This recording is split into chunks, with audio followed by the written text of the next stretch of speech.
जिनकी 96 लाख से ज़्यादा की सैलरी होती है आरबीआई के अधिकारियों की, वो आपको ये बताने आ रहे हैं कि ओपीएस से देश गर्वित हो जाएगा। जिस देश में इस देश के लोगों की सुरक्षा, सामाजिक सुरक्षा देने से सरकार वंचित कर दे रही है, जिस देश में संविदा का सैनिक रखा जा रहा है, उस देश की इकोनॉमिक्स मजबूत कैसे हो रही है? पूरे देश के अंदर एक माहौल पैदा किया जा रहा है ओपीएस से देश का सत्यानाश हो जाए। मैं कहता हूँ इसके पहले जब देश गरीब था, इकोनॉमिक्स बहुत कमजोर थी, तो कैसे पैसा दिया जा रहा था? आपको अगर बात करें तो लगभग 17.46 लाख करोड़ रुपए बैंक का पट्टे खाते में डाल दिया गया। नमस्कार दोस्तों, एम्प्लॉय खबर चैनल के एक और नई वीडियो में आपका स्वागत है। ओपीएस ओल्ड पेंशन स्कीम की बात जब भी होती है तो मीडिया में हो या आरबीआई की ओर से हो या बड़े बड़े अर्थशास्त्रियों की ओर से हो, यही जवाब आता है कि ओपीएस यानी कि ओल्ड पेंशन स्कीम को यदि लागू कर दिया जाएगा तो इसका बोझ सरकार पर बहुत पड़ेगा और इससे देश की अर्थव्यवस्था गड़बड़ा जाएगी। इसी को लेकर विजय कुमार बंधु, जो कि एनएमओपीएस अटेवा के अध्यक्ष है, उन्होंने अपने यूट्यूब चैनल पर एक वीडियो अपलोड किया है और उसमें आरबीआई की ओर से की जाने वाले इन दावों और बड़े बड़े अर्थशास्त्रियों की ओर से किए जाने वाले इन दावों और मीडिया में आ रहे इस तरह की खबरों पर जोरदार पलटवार किया है।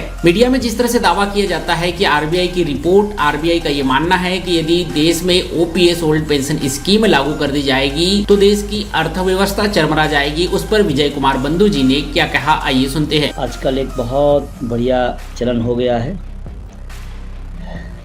जब पुरानी पेंशन की बात आती है तो तमाम सारे अर्थशास्त्री तमाम सारे आंकड़े लेकर निकल आते हैं और कभी आरबीआई, कभी अर्थशास्त्री और तमाम तरह के लोग आकर ये बताने के लिए कि पुरानी पेंशन से देश का गर्द हो जाएगा, पुरानी पेंशन से देश का विकास रुक जाएगा। शायद ये सारे लोग झूठे तथ्य दे रहे हैं और इसी बात को हमें बहुत ज़रूरी था क्लियर करना। जैसे अभी रिपोर्ट लगातार आ रही है कि आरबीआई ने एक रिपोर्ट दी है कि ओपीएस से राज्यों पर भार पड़ेगा और केंद्र सरकार का जो विकास का काम है वो रुक जाएगा। मज़े की बात है, आपको जानकारी के लिए बता दूं, जिस आरबीआई के अधिकारी लोग ये रिपोर्ट दे रहे हैं, अगर उनकी आप सैलरी की बात करेंगे तो वहाँ पर जो बड़े लगभग 2% के जो अधिकारी होते हैं लगभग आरबीआई के, जिनका सालाना वेतन 73.1 लाख से ज़्यादा, 1% ऐसे भी अधिकारी होते हैं जिनकी 96 लाख से ज़्यादा की सैलरी होती है आरबीआई के अधिकारियों की।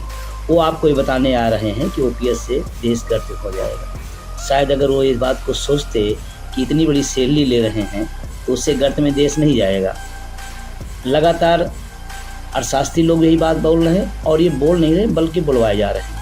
ओपीएस के पद के खिलाफ में एक माहौल पैदा किया जा रहा है। वहीं पर उन्होंने कारपोरेट टैक्स, उद्योगपतियों की कर्ज माफी और बैंकों के कई सारे पैसे यहां पर माफ कर देने को लेकर भी सवाल उठाए। 2014 के पहले जो कॉर्पोरेट टैक्स हुआ करता था वो 30% हुआ करता था, वो 22% कर दिया गया। किसका फायदा हो रहा है, देश का या उद्योगपतियों का?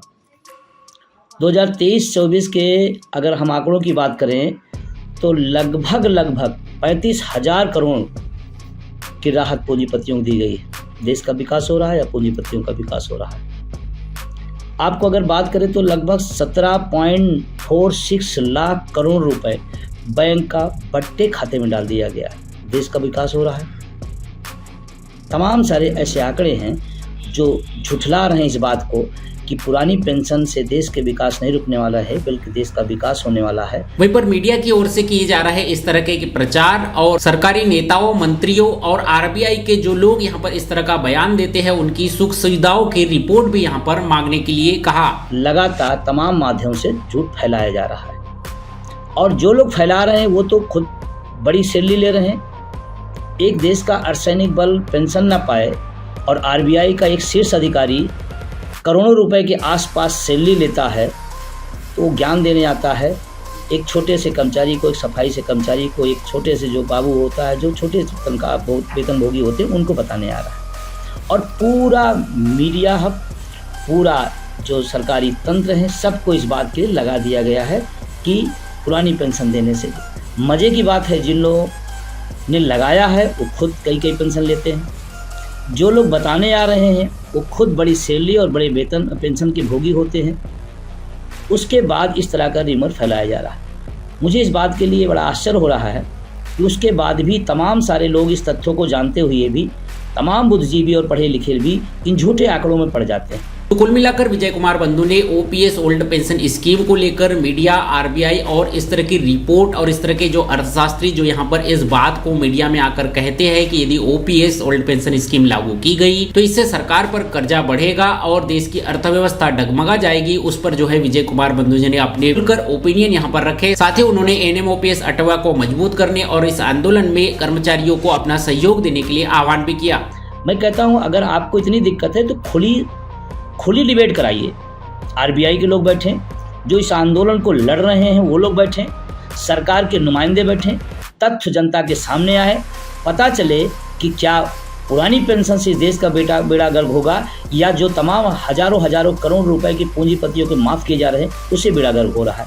तमाम सारे उससे उद्योगपति हैं जो देश के मेहनत कश लोगों का, वो गरीब गुरबा किसान जो इस देश के लिए टैक्स देता है, उस टैक्स के पैसे को लेकर के चला गया है बाहर। आज तक मजबूत सरकार उन कमज़ोर भगोड़ों को वापस नहीं ला पाई है और तमाम सुधार की बातें होती हैं। और मज़े बात इसमें देखें कि दो तरह के तत्व रखे जा रहे हैं। एक तरफ बताया जा रहा है कि हम दुनिया के एक आर्थिक महाशक्ति बनने जा रहे हैं या बन गए हैं और हमें पेंशन देने में दिक्कत होती है। जिस देश में इस देश के लोगों की सुरक्षा, सामाजिक सुरक्षा देने से सरकार वंचित कर दे रही है, जिस देश में संविदा का सैनिक रखा जा रहा है, उस देश की इकोनॉमिक्स मजबूत कैसे हो रही है, मेरे आज तक समझ में नहीं आया। और या तो दोनों बातें एक साथ ना कही जाए, या तो कहा जाए कि हाँ देश आर्थिक संकट में है, आप लोग भी इसमें मदद करिए। एक तरफ आप दूसरी बातें किएंगे और तमाम सारी ऐसी योजनाओं में इस देश के मेहनत कश लोगों के टैक्स का पैसा फूंका जा रहा है जिसका इंतहा नहीं है। और मैं पूरी जिम्मेदारी के साथ ये बात कहना चाहता हूँ, इस देश में मैं फिर एक बात उठाऊंगा, चुनावी बांड इस देश का सबसे बड़ा भ्रष्टाचार है, जिसको छिपाया जा रहा है, जिसको बताया नहीं जा रहा है। एक बार जितने भी अर्थशास्त्री हैं, जितने भी वित्त विभाग के जानकार लोग हैं, आरबीआई के लोग हैं, मैं उनसे निवेदन करना चाहता हूं कि इस पर एक रिपोर्ट प्रस्तुत करें और जनता के सामने लाएं। दूसरी बात, इस देश के नेताओं की सुरक्षा में कितना पैसा खर्चा हो रहा है, उनकी सुविधाओं पर कितना पैसा खर्चा हो रहा है, इस पर भी आरबीआई अपनी रिपोर्ट प्रस्तुत करे। अपनी सुख सुविधाओं पर आरबीआई खुद कितना पैसा खर्चा करा, इसकी भी रिपोर्ट प्रस्तुत करे, क्योंकि आरबीआई का पैसा नहीं है, वो इस देश के मेहनत कश लोगों का पैसा है, जो इस देश के लिए योगदान देते हैं, उनका पैसा है। ये किसी एक राजनेता या किसी मुख्यमंत्री या प्रधानमंत्री का पैसा नहीं है, आरबीआई के गवर्नर का पैसा नहीं, इस देश के मेहनत कश लोगों का पैसा है जो टैक्स देते हैं। और अगर टैक्स दे रहे हैं तो हिसाब लेने की भी उनका अधिकार है। तो आरबीआई से मेरा निवेदन है कि आरबीआई के लोग अपने वेतन को देखें, अपनी सुविधाओं को देखें, उस पर एक रिपोर्ट प्रस्तुत करें और नेताओं की सुख सुविधाओं पर अपनी रिपोर्ट प्रस्तुत करें। उसके बाद फिर कोई बातचीत आगे की जाए, अन्यथा देश को गुमराह न किया जाए और एक पूरे देश के अंदर एक माहौल पैदा किया जा रहा है, ओपीएस से देश का सत्यानाश हो जाए। मैं कहता हूँ इसके पहले जब देश गरीब था, इकोनॉमी बहुत कमज़ोर थी, तो कैसे पैसा दिया जा रहा था। और फिर मैं तो ये महत्वपूर्ण इकोनॉमिक्स किस काम की भाई, मजबूत अर्थव्यवस्था किस काम की, उस काम की देश की रक्षा के लिए संविदा पर सैनिक अग्निवीर रखे जाएं, देश के अर्धसैनिक बलों को पुरानी पेंशन से वंचित कर, किस मजबूती की बात, कौन सी अर्थव्यवस्था मजबूत हो रही है। हाँ, कुछ लोगों के लिए मजबूत हो रही होगी। और मैं पूरी जिम्मेदारी के साथ ये बात कहना चाहता हूँ कि इनके झांसे में ना आए, अपने आंदोलन को आप आगे बढ़ाएं। आपका आंदोलन, इसका मतलब बहुत सही जगह पे और सही दिशा में जा रहा है, तभी रोज लोगों को उतारा जा रहा है। अगर उतारा जा रहा तो आपको निराश होने की जरूरत नहीं है, आपको और मजबूती से अटेवा एनएमओपीएस के साथ खड़ा होना पड़ेगा, जिससे ये जो कुलबुलाहट है, जो झुंझलाहट है, जो लोगों से बुलवाया जा रहा है, वो तथ्य सामने आने चाहिए और आना चाहिए। और हम तो स्वागत करना चाहते हैं, लेकिन तथ्य एक तरफा ना आए।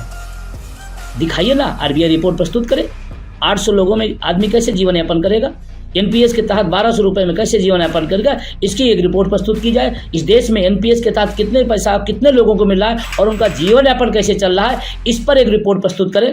वो चाहे देश के अर्थशास्त्री हो, वो चाहे देश का हमारा आरबीआई हो, या और तमाम सारे जो यंत्र चलाए जा रहे हैं। देश की मीडिया से मैं भी एक बात कहना चाहता हूँ, एक बार वो रिपोर्ट जरूर प्रस्तुत करें। इस देश में एनपीएस के तहत जो लोगों को पैसा मिल रहा है, उसके तहत उनका जीवन यापन कैसे चल रहा है। इन तथ्यों को अगर आप देखेंगे तो इस आंदोलन को बलगलाने के लिए, इस आंदोलन को दिग्भ्रमित करने के लिए ये प्रोपोगंडा है। मैं पढ़े लिखे उस समाज से अपील करना चाहता हूँ, तथ्यों को पढ़ें और मजबूती से अपनी बात रखें और अपने आंदोलन को मजबूत करें। ये मेरा निवेदन है। आने वाले टाइम में और तमाम आंकड़ों के साथ मैं आपके साथ प्रस्तुत हूँगा और आपसे मेरा निवेदन इस बात का है, आंदोलन सही दिशा में है, आप आगे बढ़ते जाइए, साथ देते जाइए।